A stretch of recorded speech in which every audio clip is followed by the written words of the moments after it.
She paid for the house with $2 silver and did not say thank you. The clerk slid the deed across the counter like it might dirty his hands. Rebecca Stoltzfus took it, folded it once along a crease that was already there, and set it inside her apron. Behind her, the town of Coldbrook, tucked into the Pennsylvania countryside, had already decided what she was. A thief. They had printed it. They had said it out loud 3 nights before. A man in a good gray suit standing in front of 200 people and telling them she had robbed a dead woman blind. And Rebecca had stood in her plain dress with her hands folded and let him, because in the world she came from, you did not shout down a lie. You outlived it. What none of them knew was that the $2 shack they'd handed her to be rid of, the condemned box of a house at the dead end of Miller Road, sat on top of the one piece of paper that could prove who the real thief had been for the better part of 100 years. 9 days from that counter, the man in the good grey suit would stand in front of those same 200 people and lose the ability to finish a sentence. This is how it happened. The house was not a house. 4 walls the county had condemned 2 winters back. A tin roof, gone the colour of a bruise. A porch that leaned toward the creek like it was tired of standing up. Preston Coyle had smiled when he offered it to her, and that was the part people remembered afterward. The smile. He'd called it a settlement. A gesture of goodwill, he said, from the town to a woman who had caused so much trouble. $2 and the deed to the old Vetter place. And in exchange, Rebecca Stoltzfus would sign a paper stating she made no claim to anything else in Coldbrook. Not the estate, not the money they said was missing, not 1 square inch of ground, ever. She read that paper twice at the counter. Coyle watched her read it, and something moved behind his eyes, quick, there and gone. He had not expected her to read it slow. Plain women signed where they were told. She signed. Then she walked the 2 miles out Miller Road in the cold, with the deed folded in her apron, and the town's verdict riding on her back. And not once, the whole way, did she look like a woman who had lost anything. Here is what Coldbrook did not know. The vote was in 9 days. The county council would decide whether to hand 400 acres of creek bottom, land the plain Amish families had farmed for 6 generations, some of the best ground in that part of Pennsylvania, over to a development company. And the man who happened to represent that company, the man who had drawn up the paperwork and greased the council and smiled his good smile at every meeting, was Preston Coyle. The only thing standing between Coyle and that land was a question everyone assumed had been answered a long time ago. Who had owned the ground in the beginning? Whose name was on the first deed? Rebecca had already begun to suspect the answer before old widow Vetter ever spoke to her about it. She was the kind of woman who suspected things. She could not help it. The one part of her other life she had never managed to leave behind. They saw the dress and the bonnet and the buggy she'd tied at the rail, and they made the arithmetic they always made about an Amish woman in a plain dress. Simple. A farm woman who kept to herself, who paid in coin because she carried no card and wanted none, who would not sit for the newspaper's camera when the reporter tried to take her picture on the courthouse steps. She had turned her face away from the lens without hurry, the way she turned away from most things the modern world held out to her, and the reporter had written that down as guilt. A guilty woman hides her face. She was 28 years old. Her hands were a farm woman's hands, cracked at the knuckle, strong across the palm. But there was ink worked into the creases of them that no lye soap had ever fully gotten out. A grey shadow along the side of her right hand, where the heel of it dragged across a page while she wrote. And if anyone in Coldbrook had known what left a stain like that, they might have asked a different question. They did not ask. Nobody asks the woman in the plain dress. That was the whole of it. That was the mistake the town was about to make in front of everyone it knew. She had come back to the plain life the way some people come back from a war. quietly, and not all the way. She had left as a girl, the winter she turned 17, out into the English world during her Rumspringa, the running around time when the young are let loose to see what they will choose. Most came back within a year or two. Rebecca stayed gone the better part of a decade. She did not talk about those years. Not to the bishop who had baptized her when she finally returned, not to her aunt, not to anyone. When people asked, and at first they had asked, she said only that she had worked with papers, which was true. It explained nothing at all. What she did not say was where. What she did not say was why she had gone in the first place, and why, of all the trades the world could have handed a runaway girl, she had ended up bent over a desk in a county recorder's office, learning to read the story a piece of land tells about itself. The chain of every hand that had ever held it, every sale, every debt, every quiet theft dressed up in a stamp and a signature and filed away where no one would ever look. Because who looks?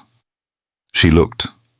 She had gotten very good at looking, and she had gone into that work, if she was honest, and she was rarely dishonest even with herself, because of a piece of ground she could no longer set foot on. Her father's farm, the place she had been born. She'd been a child, no more than 10. The winter the men came with their papers and told her father the land was not his and had never quite been his, that there was a lien, a technicality, a matter of an old title that did not hold. Her father had not understood the papers.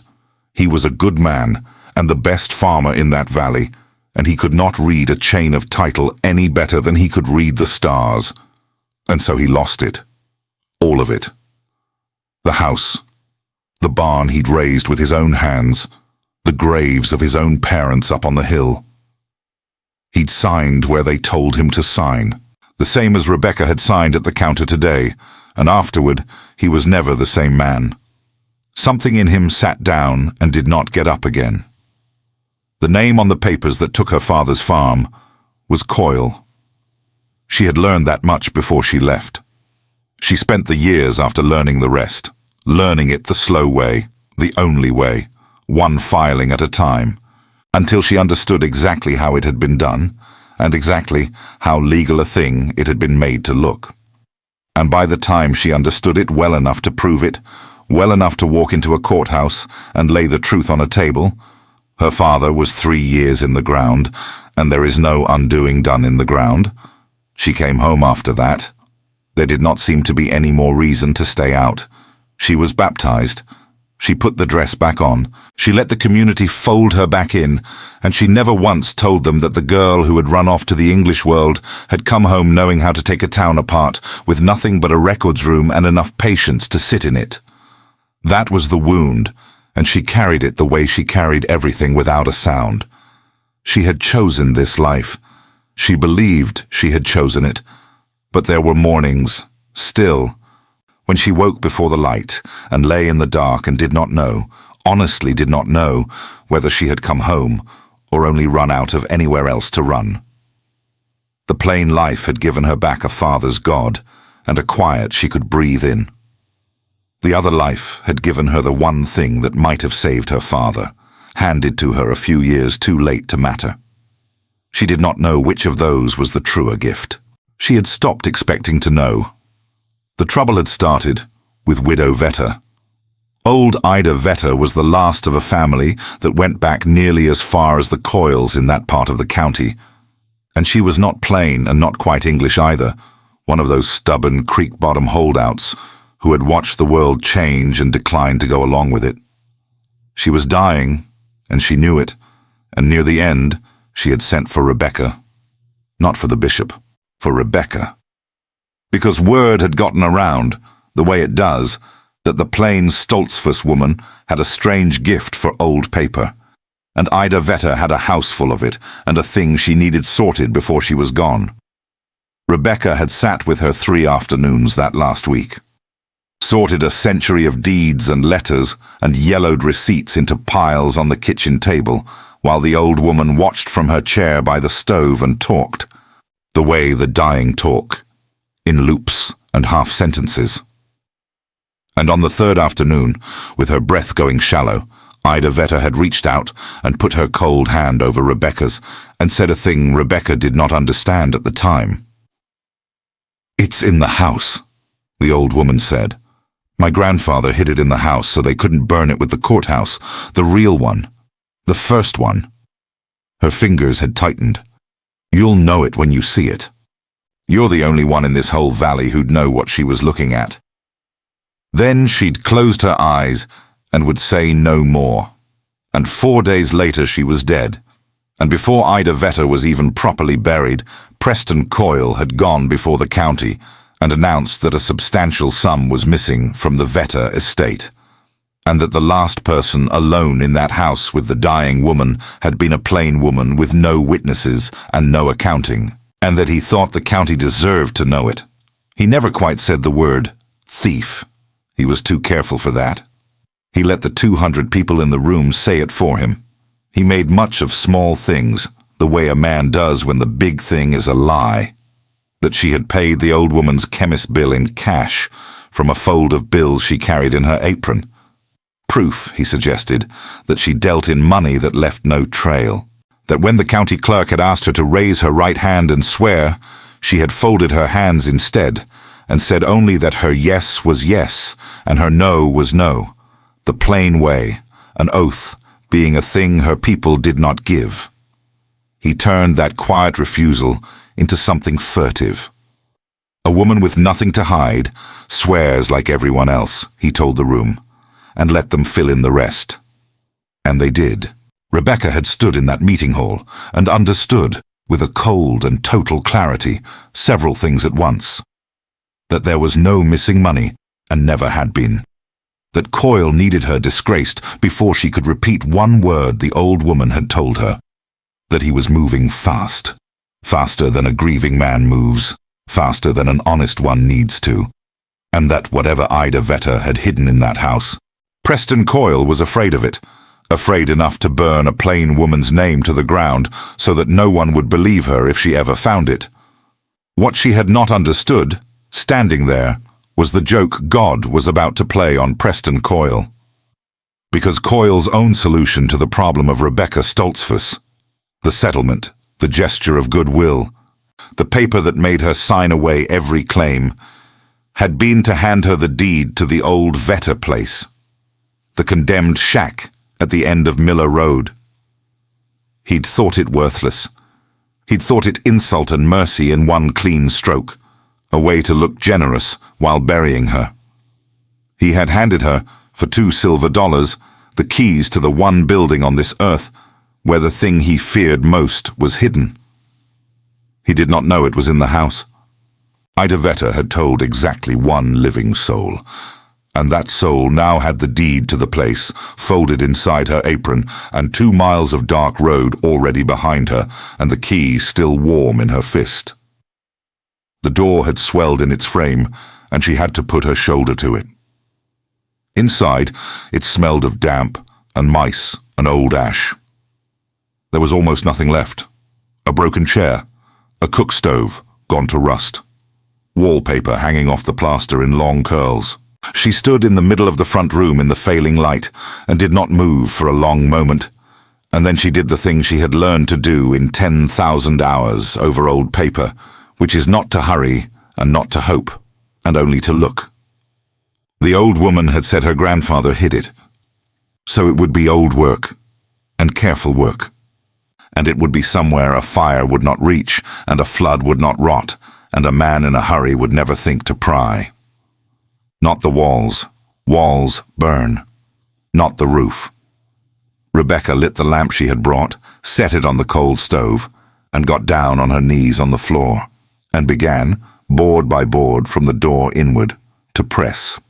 The first hour gave her nothing but splinters and the racing of her own heart every time a board so much as creaked. Once, near the window, one lifted clean under her hand, and she stopped breathing altogether, and found beneath it only a nest of shredded newspaper and the small bones of a mouse that had died down there in some winter long past. She sat back on her heels and made herself slow down again. Hope was the enemy. Hope makes you pry where you want the thing to be instead of where a careful man would have put it. She thought about the old man who had hidden it. Where does a frightened man hide the one paper that undoes his neighbors? Not in a bedroom, not under a bed. He hides it where the house itself would protect it. Low and central, and near the one thing in a plain house that is built to survive. She turned to the hearth, near the chimney base, where the boards ran widest and the heat of 100 winters had baked them hard. One gave under her palm, just slightly, a give with a memory in it. A board sawn short and set back, the cut disguised under a century of grime and soot.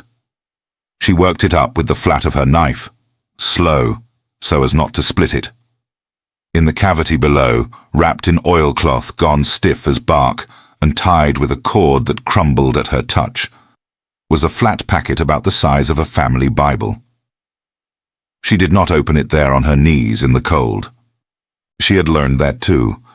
You do not read the most important thing you will ever read in bad light with your hands shaking. She carried it home against her chest under her shawl. She sat at her own table, and she trimmed the wick, and she made herself a cup of tea and let it go cold beside her. And only then, in her own kitchen, with the whole plain world asleep around her, did she open the oilcloth and lay the papers flat, and begin, at last, to look at what a dying woman had trusted her to find. It was a deed, not a copy, not a transcript, the original. The first patent to the whole of the creek bottom, granted before the town of Coldbrook had a name, when the valley was nothing but timber and a survey line and a young country handing out ground to whoever would break it. The ink had gone brown, but the hand was steady, the wax seal whole, the boundaries running by white oak and split stone, and the bend of a creek that still bent the same way tonight. She read it twice.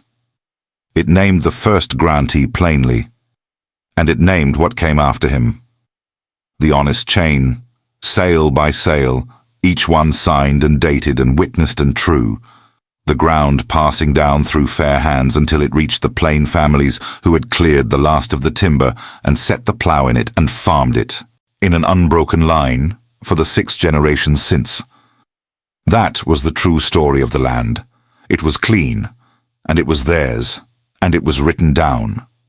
Clipped behind it, in a different hand, newer, hurried, careful in the wrong way, was the other story, a single recorded transfer.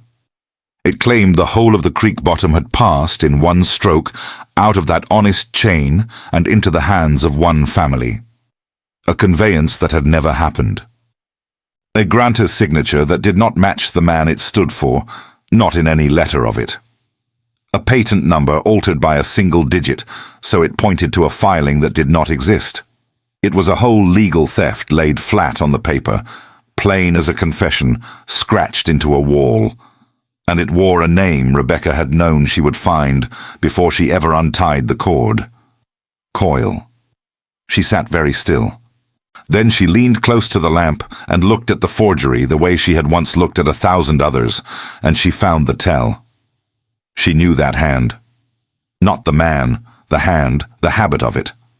The trick with the filing number. The forger's little vanity, a loop closed on a 9 until it passed for a 7. She had first met that tell years before, 1,000 miles from here, bent over the records that explained, at last, exactly how her father's farm had been taken from him. A later theft, a different parcel, the same family's method, carried down like a trade-handed father to son. She had given the better part of her grown life to learning to read precisely this. And here it was again, older than the theft that ruined her father, patient under the floor of a dead woman's house, wearing the name it had always worn. She put her face in her stained hands.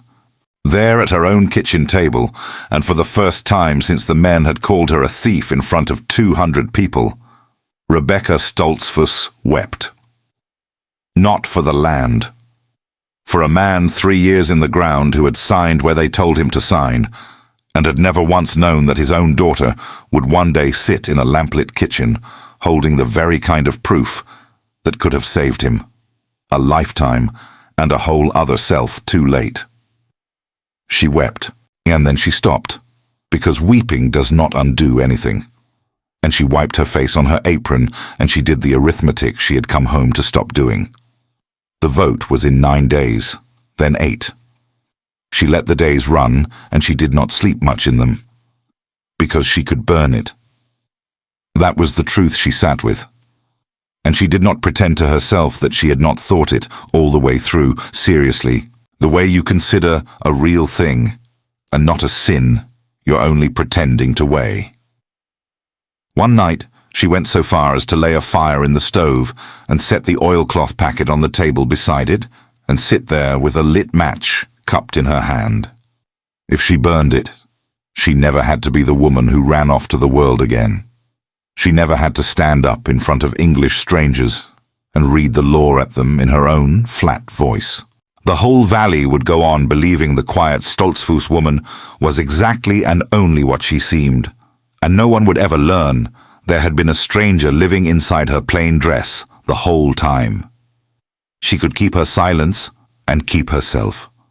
It would cost her only the land, only everyone else's land, only the 6 generations of it. The match burned down to her fingers. She shook it out and did not light another. She put the deed back in the oilcloth. But she did not decide, not that night. She only failed again to destroy it, which is a different and smaller kind of courage, and the only kind she had left. Bishop Amish came out to Miller Road on the 5th day. He was an old man, and he had baptized her, and he had never once asked her about the years she was gone, which was its own kind of knowing. He sat with her on the leaning porch and looked out at the creek, and did not speak for a while, which was the plain way, and then he said, "The council means to take the Kaufman ground, and the Baylor ground, and the ground the schoolhouse stands on. My ground." He turned his old face to her. "They are calling you a thief, Rebecca. I do not think you are a thief. I think you are a woman who has been carrying something heavy for a long time, and has told no one what it is." He let that sit. A man may keep a thing to himself and call it humility. But there is a kind of silence that is only fear wearing humility's coat. She did not answer him. He had not expected her to. He got up and put his hat on straight, and before he went down the steps, he said the last thing, quietly, not looking at her. "Your father was a good man. He would not have wanted his daughter to be afraid of the very thing that could have saved him." She sat on the porch a long time after the sound of his buggy had faded down the lane. The creek ran. Somewhere a whippoorwill started up and then thought better of it. And she understood that the old man had said aloud the exact shape of the thing she had been running from since the winter she turned 17. Which was not the English world, and was not the plain world either, but the narrow, killing space between them, where a person can spend a whole life deciding not to choose. She went to the meeting. They held it in the same hall where they had called her a thief, and the place was full. 200 people and more, plain families along the back wall in their dark clothes, and the town crowded along the front, and the county council up at their long table, with Preston Coyle sitting at the end of it in his good grey suit, his papers squared in front of him, a man 9/10 of the way to getting exactly what he wanted. He saw her come in, and his good smile flickered just for a second, and then she watched him decide she was no threat. A disgraced woman. A thief, come to make a scene. He almost looked pleased. A scene would only help him. They came to the vote. The chairman asked, as chairmen do, whether anyone present wished to be heard, before the council decided the matter of the creek-bottom land. Rebecca Stoltzfus stood up. You could hear the whole room turn. 200 faces. She walked up the center aisle in her plain grey dress, with her hands empty at her sides, and her bonnet straight, and she did not hurry, and she did not look at Coyle. And when she reached the front, she set upon the long table, in front of the entire council, the oilcloth packet, unwrapped now, the old deed on top. "My name is Rebecca Stoltzfus," she said. Her voice was low and even, and carried farther than a shout would have. "You have called me a thief.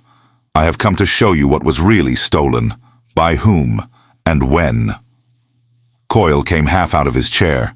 "This woman is under a cloud of—" "The patent to this land," Rebecca went on, as if he had not spoken, laying one finger on the brown ink, "was granted before there was a town here to argue about it.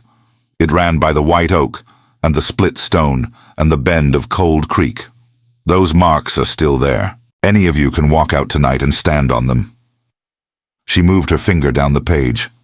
"And here is the honest line that comes after. Every sale, every name, signed and witnessed, straight down to the families who farm that ground today. Their title is clean. It always was." She turned the second paper so the council could see it. "This is the transfer that pretends otherwise. It is recorded in your own courthouse.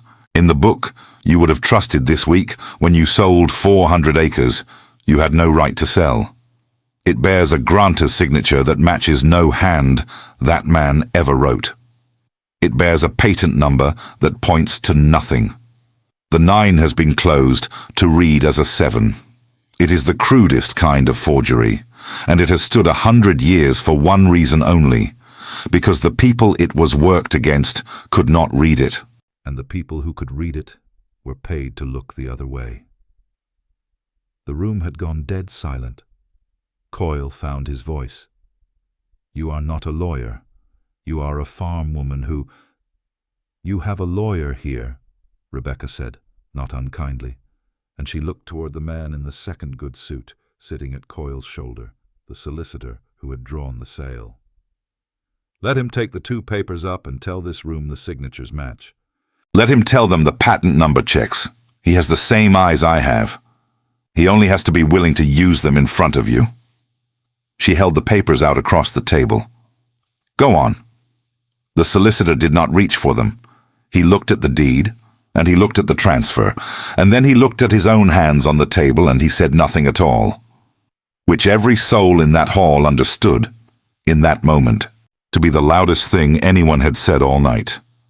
"I can read it," Rebecca said, quiet again. "I was taught. It does not matter by whom or where. It only matters that it is the truth, and the truth does not care what I am wearing when I say it." She looked, for the first time, straight at Preston Coyle. He had gone the color of the plaster in the Vetter house. His hands were flat on the table, and they were not moving. "You handed me this house for $2, she said to him, low, so that people had to lean in to catch it, which is why they remembered every word of it after. "You thought you were burying me. You gave me the one house in this county where the proof was hidden. A dying woman put it under the hearth so it would outlast a fire, and you handed me the key with your own hand and told the newspaper you were being merciful." She let that land. "Your grandfather's hand is on this transfer, Mr. Coyle. This one, the old one, the one that has stood 100 years. And your family kept his trick like an heirloom. It is the same trick that took my father's farm, the winter I was 10 years old. A younger hand than your grandfather's, but taught by him all the same. I have spent the better part of my life learning to know that trick anywhere, in any hand that ever tried it." Coyle opened his mouth. Nothing came out of it. He tried again, and the sentence died somewhere in his chest, and the 200 people who had watched him call her a thief now watched him fail in front of every one of them to say a single word in his own defense. She did not become someone else, standing there. That is the thing the people who told it afterward could never quite put into words. She did not turn into a lawyer, or a stranger, or the English girl who had run off. She stood in her plain dress, with her cracked farm hands flat on a 100-year-old deed, and she simply let them see, at last, more of who she had been the whole time. The woman who outlived lies had finally decided once to name one out loud. The vote did not happen that night. There is a great deal of law that must run its course before 400 acres can be put right, And the council, once a forged transfer has been laid on its own table and its own lawyer has declined to defend it, cannot pretend it did not see. The land could not be sold on a rotten title. The deal was dead the moment she set the deed down, and every soul in that room understood it before the chairman even found his gavel. She did not stay to watch it come apart. That was the part that troubled the reporter most. Afterward, the young man who chased her out to the hitching rail with his notebook out and his questions ready. The name, the story. Where had she learned it? Who had she really been out there in the world?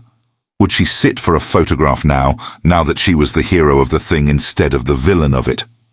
Rebecca untied her horse and did not answer any of it. When he asked her, at the last, what she wanted, surely there was something she wanted, a reward, an apology, her name cleared in print the same size it had been dirtied. She looked at him for a moment, with something that was almost kindness. My name was never the thing that mattered, she said. The land will be all right. That is enough. And she climbed up into the buggy and clicked her tongue and left him standing in the dark with nothing written down. What came for Preston Coyle came without her. A forged transfer, once it is on the record, has a life of its own. There were men now whose whole careers had become the untangling of it, and a district attorney who took an interest, and a long grey season of the kind of trouble that does not make the papers all at once, but never quite lets a man go. Rebecca read none of it. No paper was delivered to her house. And she would not have opened it if it had come. She had done the thing that was hers to do, and the rest belonged to the world she had walked back out of. And she left it there, where it lived. The road home ran out along Cold Creek in the dark, and she gave the horse its head, because it knew the way better than she did. The sound of the hooves changed under her when the gravel gave over to the packed dirt of the plain lane. Softer, homelier, a sound she had missed for 10 years, without ever letting herself name the missing. Wood smoke reached her on the cold air before she saw the first lit window. Somebody was still up. When she came around the last bend, her aunt was standing at the gate with a lantern, not because anyone had sent word, because no one had, but because it was late, and Rebecca was not yet home, and that was reason enough for an old woman to stand in the cold with a light. She did not ask where Rebecca had been. She only lifted the lantern a little higher so the girl could find the latch, and said, "There's still soup on," and went in ahead of her. Rebecca stood a moment at the gate before she followed. The stars were out hard over the valley, the way they only come out in the deep cold. The barn was a black shape against them. Somewhere down the lane a horse blew and stamped and settled into its stall. Everything she could see, she had chosen. She reminded herself of that. The way she had to remind herself most nights now. She had chosen this. On the kitchen table, beside the sugar tin, sat the $2 silver. The county had pressed them back into her hand within the week, too shamed now to keep a thief's $2 once the thief had turned out to be the only honest reader in the room. She had not yet decided what to do with them. She picked them up and turned them over in her stained fingers, one and then the other, the way she used to turn over a filing she did not yet trust. Colebrook had priced her house at $2 and the truth inside it at nothing at all, because they had not known the truth was there to price. She thought she might keep the coins, not for spite. She had no room left in her for spite. It had all gone somewhere else, years ago, and never come back. Only so she would not forget how cheaply a thing can be sold that cannot, in the end, be bought. She had saved the Amish community's land. She had not saved her father's. The two facts sat side by side in her and did not resolve into anything. The way they never would, the way she had long ago stopped waiting for them to. Some nights she believed she had come home. Some nights she believed she had only, at last, run out of anywhere else to run. She had made her peace with not knowing which. if peace is the word for a thing you simply carry until it grows quiet. She put the 2 coins back beside the sugar tin. She hung her bonnet on its peg by the door. And Rebecca Stoltzfus, who had once known how to take a whole town apart with nothing but a records room and her patience, and had chosen, again, to sit down instead at a plain table in a plain house at the end of a dirt lane, ate her soup in the lamplight, while her aunt banked the fire for the night, and did not, then or on any night after, tell a single living soul that she had ever been anyone but exactly who they had always seen.